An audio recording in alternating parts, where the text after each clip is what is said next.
I welcome the opportunity to be here and really to let you know about Down Syndrome UK, the charity.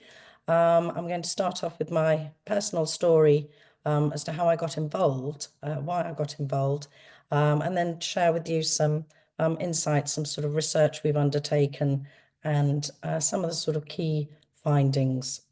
So I'm parent to Emily and Tom. In fact, I must update that photo. Tom's now got a beard, who are Tom's 20. And it's fair to say that just over 20 years ago, when he was born in the August, you can see now that I'm fairly immersed in the community, being heavily involved with 3 charities, 2 national and 1 local. But 20 years ago, when I was pregnant with Tom, I was actually found myself going for the extra screening to establish whether or not my baby may have Down syndrome. I was aged 39, and certainly I knew the risk, the language, the word risk was used, of having a baby with the condition was higher. So at 20 week, this nuchal test actually came back fairly sort of lowish risk. So I'd carried on, and at my 20-week anomaly scan, the sonographer expressed concern that it looked like baby has talipes, club feet, and that could be indicative of a chromosomal abnormality such as Down syndrome. And I was absolutely terrified. It was a Friday afternoon. The screening midwife immediately booked me in for oh my goodness, my brain's gone, amniocentesis the following week. And that was basically the route was very much that I'd have this further testing to establish whether or not baby had the condition. And I remember going home that weekend and obviously jumping on Google and thinking that I couldn't cope with a baby with a learning disability. I thought I could cope with a baby with something like talipes, but given I'd had 4 miscarriages prior to having Emily, and having an amniocentesis does have an increased risk. On the Monday morning, I phoned up the screening midwife, and to this day, I say it's the best decision I've made.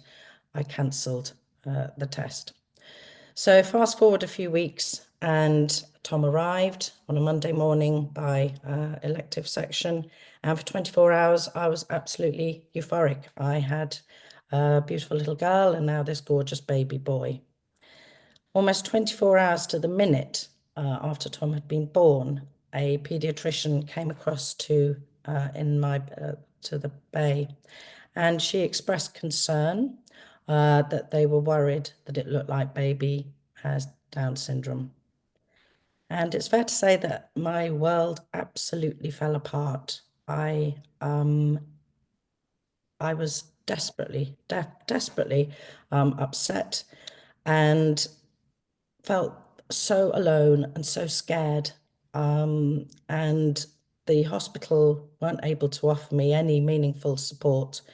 I craved information. I'd never met anyone with the condition, and yet here I was, having gone from absolute adoration and euphoria to devastation and despair. And so that first night, after they told me that it looked like Tom has Down syndrome, I actually lay in my bed crying and wondering if it would be better for us if Tom didn't survive. And then he obviously did. But 3 days later, when I left the hospital, I left without him, and we left him in Skaboo, another eventful weekend on Google, whilst we decided whether or not we could, again, cope with having a baby with a learning disability, or whether to have him adopted. Another eventful Monday morning, we went back and we brought Tom home. And to this day, I have not for 1 second in my life regretted that decision. So I found myself, it took me a long time really to come to terms with Tom having the condition. And I think a lot of that was exasperated by the lack of information that was available to me. in the hospital. Tom was born in 2004, and in the hospital, I was given a leaflet from the 1970s, which basically kind of perpetuated those outdated images that I had in my mind. And there was no support. I was in hospital for 4 nights, and in that whole time, I was given 6 words of positivity on the Wednesday night when I was told, "You have a beautiful baby boy." Apart from that, it was pretty grim. But I realized that there's a lot of research and that I wanted to connect with other people. And so in 2006, set up a local group in Warwickshire, the Ups of Downs. And over the years was meeting other parents who were going through similar situations to myself. And so in 2017, set up Positive About Down Syndrome, just a website, which has gone on. We've now got the national charity Down Syndrome UK.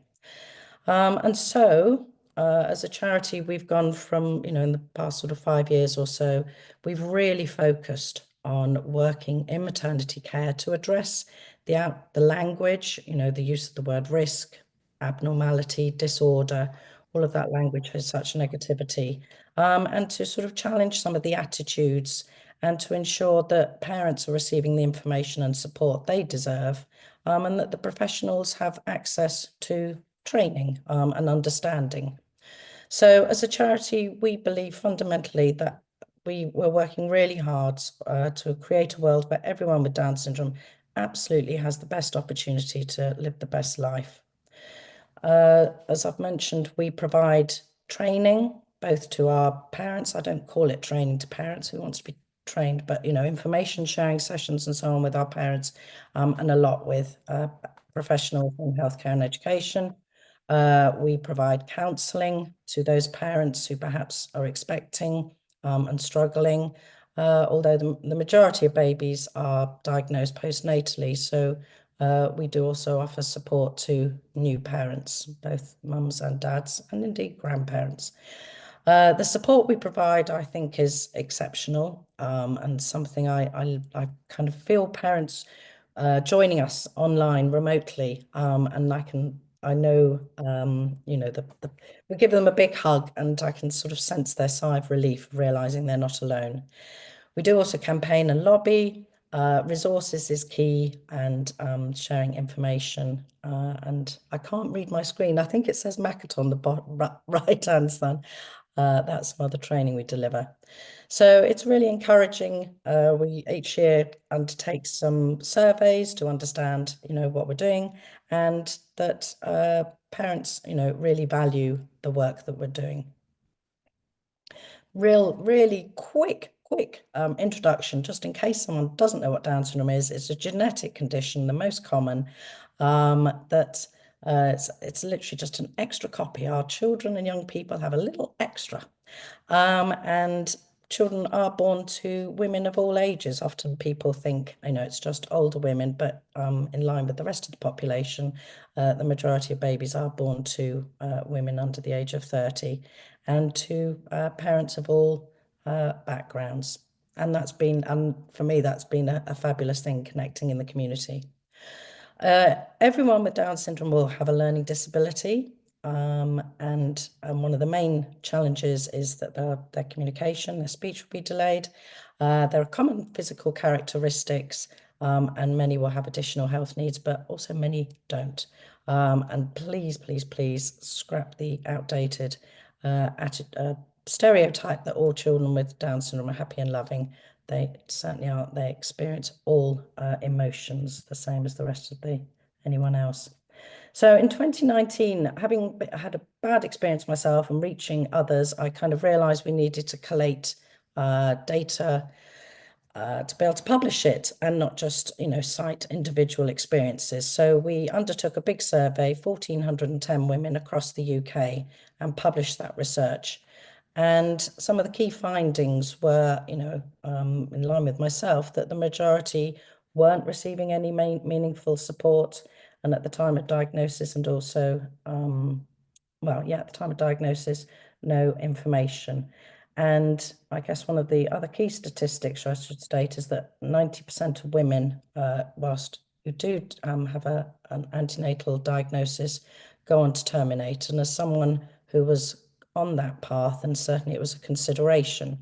I can completely understand why, because with lack of support and lack of information, and as you'll see, some sort of pressure, it is the expectation. There's our survey again sort of highlighted that there's initially an expectation around actually just undertaking the screening, whilst we all know it's an opt-in for those women who the majority just go along without even thinking about it. But what we find is that for those who say, no, I don't want to have my baby to be screened for these conditions, 40% were offered it again, and over a quarter repeatedly. And I just think, given this is an opt-in, no one ever says, are you sure you want to screen? Even though they're choosing to. So sadly, almost a fifth of the women we spoke with felt that they were pressured to terminate, that was the expectation, and no one felt any pressure to continue. And one of the things I'm particularly passionate about addressing is women's decisions not being respected and accepted. We talk about women's choices, we talk about women's autonomy, and I find it very unacceptable that a woman who said that she wishes to continue, that her decision is undermined, and she's repeatedly asked. And for a lot of women, it's a very, very distressing time. So more recently, we've undertaken some research with Warwick University, and the first section of that was published, I think, last year now, and that was looking just specifically around the impact on the women's mental health. And I was very reassured to see that in the 2023 CQC report for the general population, 85% of mothers surveyed felt that they'd had sufficient mental well-being support. That sadly is not the case in our community. For those who were told whilst pregnant that their baby has Down syndrome, only 31% felt they were given sufficient support. And those who received a postnatal diagnosis, just over a quarter. So there's clearly, a lot of work to be done supporting our parents. And a couple more statistics, just over a third felt that the attitudes, definitely had a negative impact. It was the attitudes of the health professionals, not just lack of support. And whilst, I say no one can predict the future, and yet all too often our parents are told what their child can and cannot do. I was told that my son, if he played football, would never play for England.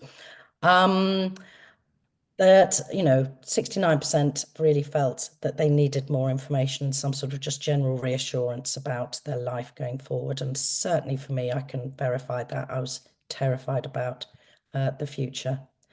Some of the sort of general feelings from our parents and things that they would sort of feed back is sort of around attitudes and sort of assumptions, perhaps, from healthcare professionals. And because I always say you don't know what you don't know, so we try and sort of share to make people think about it.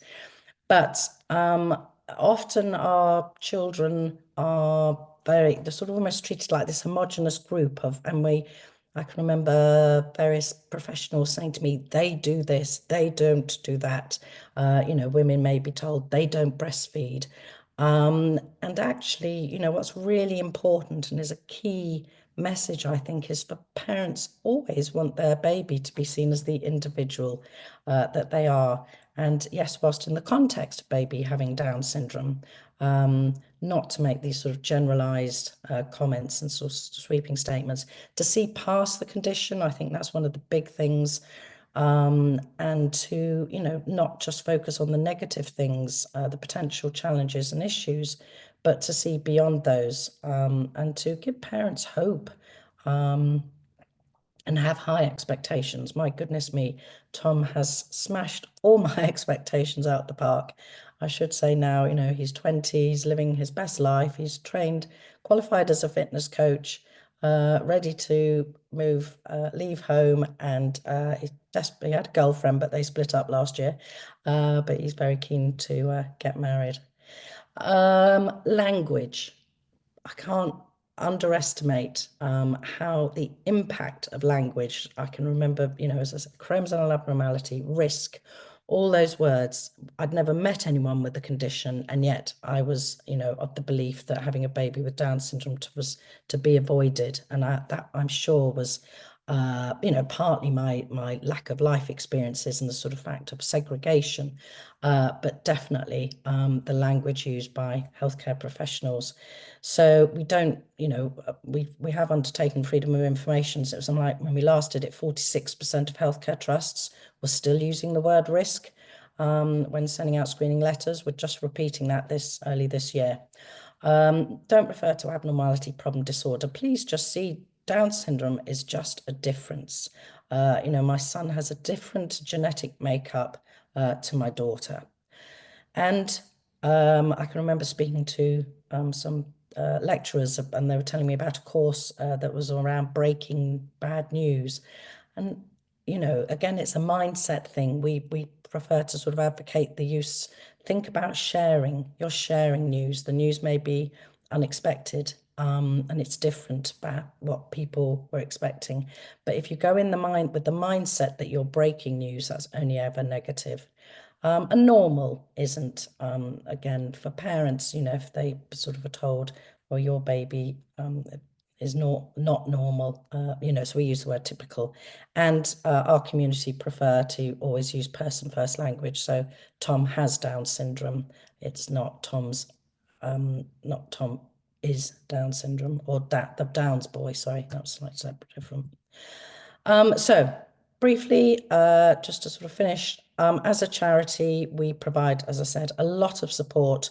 We have closed Facebook groups. So, if you have any expectant parents, congratulate them, send them our way, please. We have an online group. At any one time, we have about 100 expectant women. And then new parents, we've got 800-ish parents of a little one up to the age of 18 months. And so it goes on, preschool, primary, etc. Publications, obviously, it was one of my priorities was to produce a book full of contemporary stories. Our Nobody Told Me book, I think it's 154 pages, variety of stories, sort of sharing that lived experience, which every, expectant and new parent craves. And then we'd go through, we're not just working in the very early years, but we do, going choosing a nursery. And in fact, we're doing a lot of work now in education too. Training and webinars, we have a free monthly webinar that's very popular with healthcare professionals, typically a Monday or a Tuesday lunchtime, 12 to 12:45. And we have a range of professionals speaking or parents. And do please sign up. There's a QR code at the end. And we welcome the opportunity to deliver training in person or online to maternity unit staff. We do a lot with universities. So please do get in contact. We have a training manager who would be delighted to work with you. And I should say we also do a lot of work around breastfeeding. And I have Sarah, who works, we're also working with the BFN to try and develop. I was interested to hear Simone. I didn't know that. She'll be one of our volunteers. So training, we do a lot of. I'm really keen to work with midwives and students. And we were delighted to collaborate with the RCM. We've got 2 modules out now, and this next month, 21st of March, is World Down Syndrome Day. And I think the aim is that they're going to launch the 3rd module, Down Syndrome Care, on that day. So there'll be 3 modules that you can access there. And that, in essence, is pretty much here. That's myself and the team. We're parent-led, so I say, we get it and we get it done. So whilst, with you guys, I'm talking about the sort of early years, as parent to a 20-year-old, we do sort of carry on supporting our parents and the practitioners who work with them beyond. So I hope I've come through on time. Do take a snapshot, scan the QR code and join our community, please. We're really always very, very keen to work with you and support the professionals to ensure our parents get the very best care and support that they deserve.